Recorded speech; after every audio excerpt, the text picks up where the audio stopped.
Halo semuanya, gue Clement Cahya dari SMA Negeri Sumatera Selatan. Kali ini mau cerita tentang satu buku yang bikin gue mikir soal alasan kenapa gue bangun pagi. Judul bukunya adalah Ikigai: The Japanese Secret to a Long and Happy Life.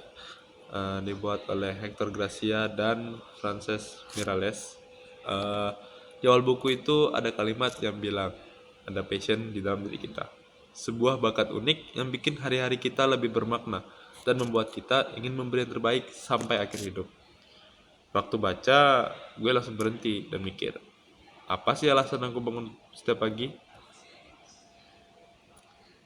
Lalu di sana dijelaskan konsep Ikigai. Ikigai intinya adalah bukan tujuan besar yang harus dicapai sekali lalu selesai. Ikigai itu kayak ladang yang dilewat setiap hari. Contohnya berkebun, mengajar, main musik, atau jalan pagi.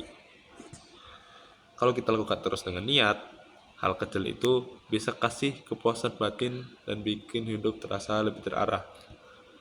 Ikigai itu muncul dari gabungan apa yang kita suka, yang kita bisa, dan yang dunia butuh. Buku ini juga nyambungin Ikigai ke arah psikologi. Ada pembahasan soal logoterapi yang membantu kita cari makna supaya nggak terasa hampa. So ada konsep flow, yaitu kondisi pas kita fokus banget sama sesuatu yang menantang tapi masih kita kuasai. Yang keren, buku ini nggak cuma ngomong teori. Ada tips praktis gimana ngerancang tugas biar lebih fokus dan ternyata lebih menyenangkan. Kalau soal kesehatan, di buku ini nggak ngancurin hal-hal yang ekstrim banget. Ia nyaranin gerak ringan yang konsisten, misal jalan pagi, berkebun, senam kecil, dan pola makan sederhana. Kayak hara hachibu atau makan sampai 80% kenyang. Kalau dia jalanin rutin, kebiasaan ini berdampak kumulatif buat kesehatan dan kemungkinan umur panjang. Bagian yang paling berkesan menurut gue adalah cerita dari desa-desa panjang umur di Jepang. Contohnya Ogimi. Di sana ada moai, semacam kelompok sosial yang saling mendukung. Mereka kumpul, gotong royong, dan merayakan hal kecil.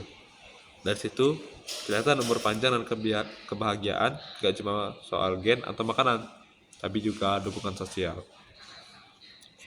Jangan pensiun total, rawat relasi kecil, nikmati kegiatan sederhana, biasakan bersyukur, dan terus cari hal yang kasih tujuan. Bukan step instan, cuma ajakan buat eksperimen dengan kebiasaan kecil. Gue jadi mikir, setelah baca buku ini, tantangannya bukan nambah bacaan lagi. Tantangannya mulai satu kebiasaan kecil besok pagi. Coba aja, lihat apakah alasan buat bangun pagi itu mulai muncul di hari-harimu. Mungkin segitu aja. Terima kasih buat nonton, dan see you in the next resensi. Bye-bye.